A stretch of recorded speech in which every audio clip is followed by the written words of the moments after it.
Selamat datang kembali di channel Borneo Trader. Di video kali ini saya akan menganalisa lagi untuk perkembangan pergerakan ISG dan ada 11 saham sektor komoditas. Pertama Medco, kedua Elsa, tiga Pegas, keempat PGO, kelima MDKA, keenam BRPT, ketujuh Antam, ke-8 Inco, ke-9 TINS, ke-10 Akra, ke-11 AGI, dan terakhir ESA. Langsung saja ke indeks. Hari ini indeks ditutup di harga 6.785, tapi biasanya itu belum update. Kalau di HOTS Mirai itu di harga 6.812, terkoreksi 0,74%, dan transaksi sampai saya buat video ini di 10 triliun. Langsung saja ke teknikalnya. Untuk ISG jebol support 6.800, tapi ada support sandaran terakhirnya yang akan mempertahankan kalau memang dia ini masih mau uptrend. Memang kalau ditarik tren dari semenjak Maret 2023 itu trennya patah, tapi ada support yang menjadi konfirmasinya itu 6.750. Pokoknya tutup di bawah itu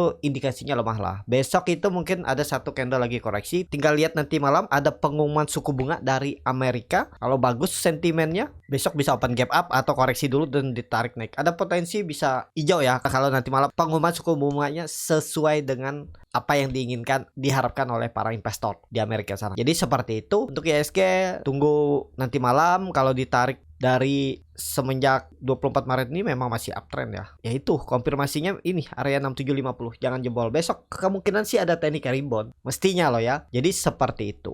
Untuk ISG langsung saja ke saham pertama. Ada Medco yang ditutup di harga 940, terkoreksi 2,08%. Langsung saja ke teknikalnya. Secara teknikal Medco ada teknik rebound tapi sudah di bawah 1000, itu indikasinya udah jelek. Tapi kalaupun tadi ada beli di 930, 920 ya lihat besok lah. Kalau teknik rebound tuh maksimal 980.000 itu kalau dia mau bentuk Fibonacci retracement-nya di mana nih? Di 0,616 aja belum kesentuh ya. Jadi untuk Medco sih jelek di bawah 1000. Bisa naik ya bisa, tapi akan kemungkinan kepentok di 1000. Kita lihat aja ya untuk Medco. Jadi seperti itu untuk Medco. Kalau dilihat juga ya trennya sudah mulai kurang oke, karena sudah mematahkan tren downtrendnya dan dia terus membentuk lower high lower low, dan level psikologis harga 1000 itu dijebol ya. Itu indikasinya udah kurang bagus. Tapi apakah mungkin membentuk pola cup and handle? Kan biasa seperti itu. Banyak gambaran yang bisa jadi imajinasi Bapak Ibu, tapi kalau dilihat ini terlalu offset ya. Mestinya kalau mau membentuk pola cup and handle tuh di 1000 ini aja. Ya kita nggak tahu, market itu bisa aja offset sedikit terus tarik naik. Kita lihat aja besok dan lusa mampu nggak tembus 1000. Kalau nggak mampu sinyal jelek lah. Ada peluang lanjut turun.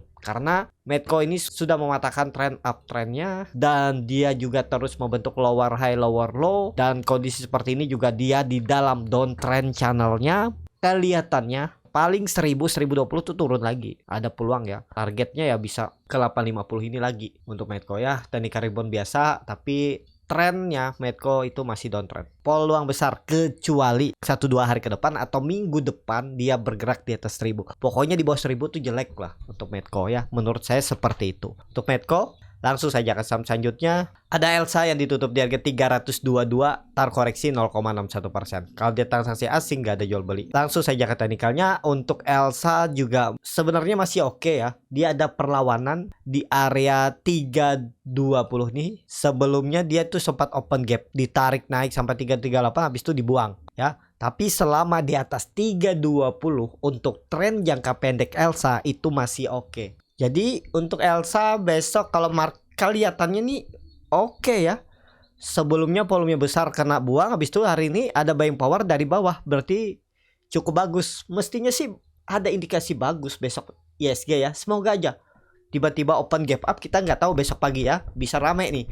Kelihatan chartnya bagus. Yang penting kita lihat besok. Kalau besok koreksi lemah harusnya. Kalau tutup di bawah 320 tuh jelek lah untuk Elsa ya. Tren jangka pendeknya jelek. Peluang besar ke 300 lagi, konsol di bawah. Ini harusnya dia nih langsung naik. Minggu ini kalau bisa kembali ke atas 330 atau sekalian 340. Yang penting selama di atas 320 sih masih oke. Untuk Elsa tren jangka pendek masih ada peluang untuk mencoba menembus resistennya di 340. Kalau tembus itu siap-siap uptrend untuk Elsa. Elsa terus membentuk higher low juga nih. Masih oke untuk Elsa. Dan kalau dilihat tarik garis seperti ini juga ada pola symmetrical triangle. Nah, konfirmasinya memang area 320 ini atau 340 tembus siap uptrend dengan target ya hitung seperti ini aja. 380 dapat nih harusnya untuk Elsa. Seperti itu untuk Elsa. Langsung saja ke saham selanjutnya. Ada Pegas yang ditutup di harga 1395 menguat 0,35%. Langsung saja ke teknikalnya. Pegas sudah jebol lagi 1400 tapi mempertahankan, mencoba untuk bertahan. Menurut saya ini masih ada peluang untuk dia naik. Jadi besok harus tembus 1400 aman. Kemungkinan kalau besok tembus 1400, Jumat bertahan di atas 1400, bisa konfirmasi swing low lagi dan dia kembali akan uptrend lagi. Nah, seperti ini ya, masih oke nih. Kecuali besok dia tiba-tiba turun di bawah 1380, tutupannya di bawah harga terendahnya hari ini, indikasinya jelek. False break, konsolidasi lagi. Kalau sabar, kumpul lagi di bawah. Ya, konsolidasi bawah. Tapi kalau mau bagus ya langsung hijau. Besok harus tembus 1400 untuk Pegas. Seperti itu untuk Pegas. Langsung saja ke saham selanjutnya. Ada PGO yang ditutup di harga 760, terkoreksi 0,65%. Langsung saja ke teknikalnya. PGO juga coba turun, ditarik naik lagi ya, dijaga benar. Tapi saya tuh kurang suka kalau dia tuh dijaga di area resisten. Kenapa? Karena bisa aja nanti tiba-tiba dibuang. Itu ya, keseringan seperti itu kan. Saya lupa beberapa saham contoh. Jadi konsol-konsol di atas tiba-tiba dibuang. Itu. Jadi konfirmasinya kalau yang belum punya PGO seperti ini nih, saya belinya tunggu tembus 775.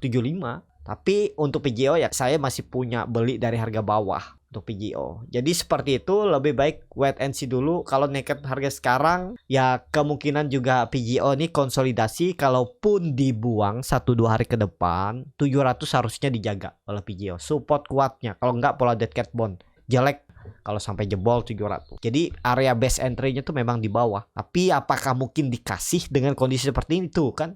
Yang enggak ada yang tahu. Seperti itu. Untuk PGO langsung saja ke saham selanjutnya.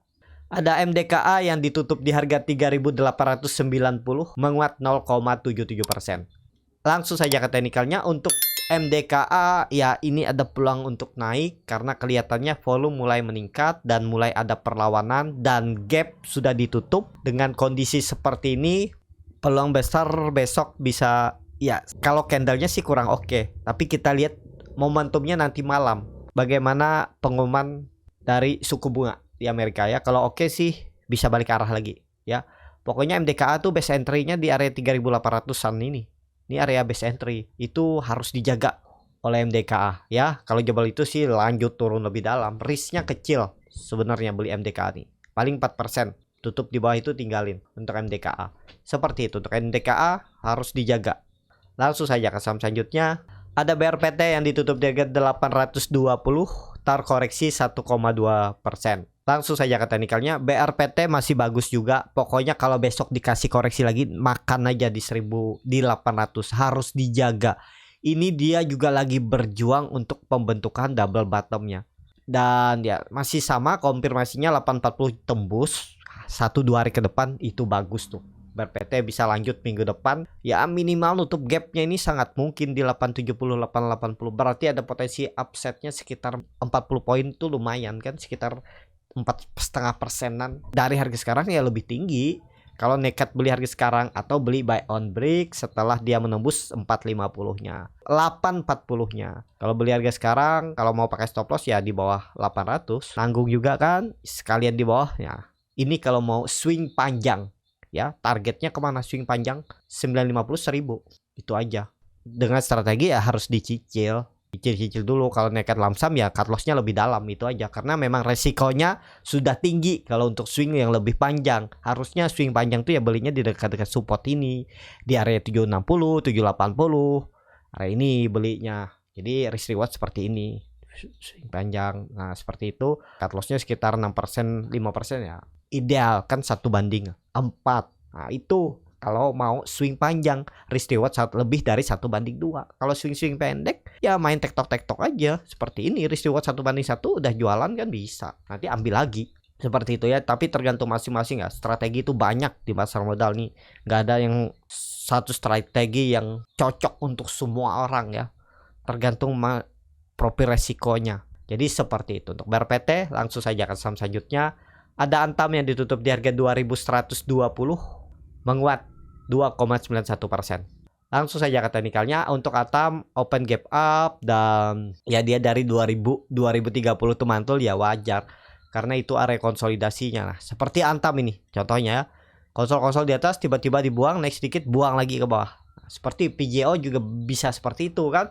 Itu yang sering saya itu nggak suka kalau konsol-konsol di area dekat resisten. Contohnya ini, tengah-tengah ini tiba-tiba dibuang tapi habis itu tarik naik. Ya paling enak tuh beli nangkap pisau jatuh, lagi konsolidasi seperti ini, beli di support konsolidasi. Gimana sih cara lihat support konsolidasi? Lihat aja dia tuh dalam seminggu atau 2 minggu atau 3 minggu di mana titik terendah dan teratasnya. Kalau dia bergerak ranging atau konsolidasi atau sideways ya seperti itu.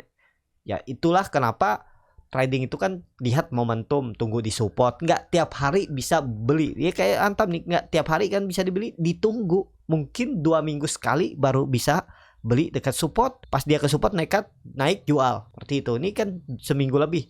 Tiba-tiba dibuang, besoknya beli, bisa jualan di atas lagi. Seperti itu ya.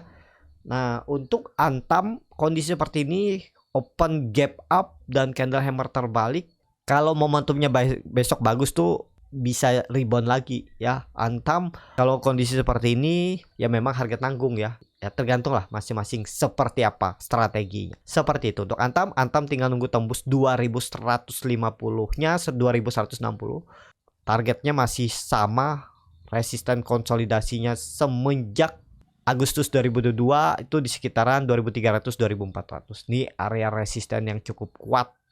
Ini juga dia akan terus membentuk higher low. Momentumnya tembus itu siap-siap kembali akan uptrend 3000 arah Antam ya. Lumayan tuh bisa 30% ya. Dan kondisi seperti ini Antam harusnya jangan turun dari 2000 untuk tren jangka pendeknya. Seperti itu untuk Antam. Langsung saja ke saham selanjutnya. Ada Inco yang ditutup di harga 6.900, terkoreksi 1,07%. Langsung saja ke teknikalnya. Untuk Inco juga masih bagus. Pokoknya kalau dia ngasih ke 6.800, area supportnya ini harus dijaga. Ini tutup aja EMA 20-nya nih ganggu psikologis. Pokoknya kalau dia gagal bertahan di atas 6.775 tuh false break. Minggu ini nih harus bertahan 2 hari ke depan, kalau bisa tembus lagi 7.000. Itu sinyal bagus. Minggu depan gas lagi ke atas ya. Ini kelihatan dia ini lagi konsol. Nah ini konsolidasinya lumayan tuh. Dari support ke resisten kan mungkin sekitar 3%an dapat. Seperti itu, nekat aja beli di support. Jual cut loss 2%, paling maksimal 3%. Anggap aja risk reward 1:1 lah. Yang penting tuh cepet putarannya ya. Ini bagus nih. Inco sudah mematahkan tren downtrend dan koreksinya 2 hari juga dengan volume makin kecil. Berarti buy seller nggak kuat, tinggal lihat momentum besok ya. Kemungkinan sih besok itu satu candle koreksi bisa tarik hijau lagi ya. ISG bisa open market turun dulu habis itu hijau ya. Kemungkinan seperti itu pergerakannya. Tapi ini disclaimer on ya, silahkan dianalisa kembali, jangan ditelan mentah-mentah. Seperti itu untuk Inco. Langsung saja ke saham selanjutnya. Ada Tins yang ditutup di harga 1000, terkoreksi 0,49%. Langsung saja ke teknikalnya. Tins juga masih belum mampu tembus, tapi ya masih bagus dia bertahan di atas 1000. Tapi sayangnya dia terus membentuk lower high, lower low. Dengan kondisi seperti ini berarti masih sama plannya untuk Tins minggu ini nggak boleh jebol 975. Kalau 2 hari ke depan, besok Kamis dan Jumat jebol jelek. Harusnya kondisi doji seperti ini besok langsung rebound. Kalau bisa tuh open gap up. Tinggal menembus 1055-nya siap-siap uptrend nih. Mematahkan tren downtrend dan mencoba reversal untuk change ya. Seperti ini. Ini kan dia downtrend dari semenjak Januari. Dia sudah membentuk 2 lower high, lower low, dan momentumnya 1050 tembus siap-siap. Risknya kecil nih, paling 3%. Udah nekat aja, tapi ini disclaimer on ya. Untuk Tins seperti itu. Langsung saja ke saham selanjutnya. Ada Akra yang ditutup di harga 1565, menguat 2,49%. Kalau dia transaksi asing belum dibuka. Langsung saja ke teknikalnya. Untuk Akra juga sempat offset, terus tarik naik ya 1550, dijaga masih, dan mau bagi dividen di tanggal berapa nih? 10 Mei minggu depan hari Rabu dengan amount 50, berarti dengan harga sekarang sekitar 3%. Mungkin gak ditarik naik. Kalau ada rejection, kemungkinan besar Akra sampai bagi dividen nanti konsolidasi seminggu ke depan. Jadi harusnya dijaga 1545 dan dia itu mengarah ke area 1600 sampai 1630. Konsolidasi Akra seminggu ke depan. Masih belum turun harusnya Akra ya. Jadi seperti itu. Untuk Akra memang MACD sudah mengarah ke bawah membentuk dead cross. Tapi kelihatan volume meningkat dan ada buying power dari bawah, harusnya masih dijaga. Ya kita lihat aja besok untuk Akra. Seperti itu. Langsung saja ke saham selanjutnya. Ada AGI yang ditutup di harga 1920 sama harga penutupan hari sebelumnya. Langsung saja ke teknikalnya. AGI ada perlawanan juga di area support. Candle hammer, volume besar. Mungkin besok ada technical rebound. Akan uji area resistennya 2000. Itu ya. Untuk AGI. Dan kalaupun ada yang nangkap bisa jatuh di 19.900 atau 1890 ya. Kalau rebound bisa cuan bungkus besok, pokoknya naik 2% 3% tuh menurut saya sih bungkus aja. Tapi kalau Bapak Ibu yakin, siap stop loss kalau ternyata gagal. Ya targetnya 2000 sampai 2100 ini bisa. Tapi resiko kalau semakin besar target profit harus siap kembali kena stop loss kalau ternyata dia di tengah-tengah jalan turun dan jebol lagi dari harga Bapak Ibu beli atau pasang trailing stop. Indikasinya bisa jadi double bottom juga. Jadi seperti itu. Untuk AGI langsung saja ke saham terakhir. Ada ESA yang hari ini cukup dalam, turunnya hampir tadi ARB tapi bangun ke harga 6.225. Langsung saja ke teknikalnya. Untuk ESA juga kalau nggak salah laporan keuangannya kurang bagus, laba anjlok ya. Makanya tiba-tiba dia tuh kemarin ARB, hari ini ARB tapi bangun. Ada volume besar di 600, ya itu harus dijaga. Untuk nutup gapnya ada peluang nutup gap. Nutup gap tipisnya ini 655 tuh bisa. Untuk ke 300 agak susah, tapi apapun bisa terjadi di market. Namanya nangkap pisau jatuh, beli saham downtrend itu harus siap stop loss ketat. Kenapa? Karena ya bisa dibawa atau diiris pelan-pelan, dibawa turun lebih dalam. Seperti itu ya. Untuk ESA lihat besok aja, kalau ada buying power ikutan masuk. Kalau dilihat volume hari ini meningkat, mungkin bisa lanjut mencoba kembali rebound untuk ESA. Seperti itu. Untuk ESA cukup sampai di sini video kali ini. Terima kasih untuk Bapak Ibu dan teman-teman yang sudah menonton video ini sampai selesai. Apabila cara Borneo Trader ini bermanfaat dan bisa menjadi bahan pertimbangan Bapak Ibu dalam membeli, menyimpan dan menjual sahamnya, bisa klik tombol subscribe dan nyalakan lonceng notifikasi. Ada kritik, saran ataupun pertanyaan bisa langsung tinggalkan di kolom komentar. Dan bagi Bapak Ibu dan teman-teman yang baru belajar trading, masih bingung memilih saham, bingung membuat trading plan, bisa join trading bersama Borneo Trader. Nanti dipilihkan saham-sahamnya dan dibuatkan trading plannya beserta chartnya dan juga free konsultasi portofolio. Kalau tertarik, DM Instagram Borneo Trader. Sampai ketemu, tetap semangat dan semoga bisa terus cuan.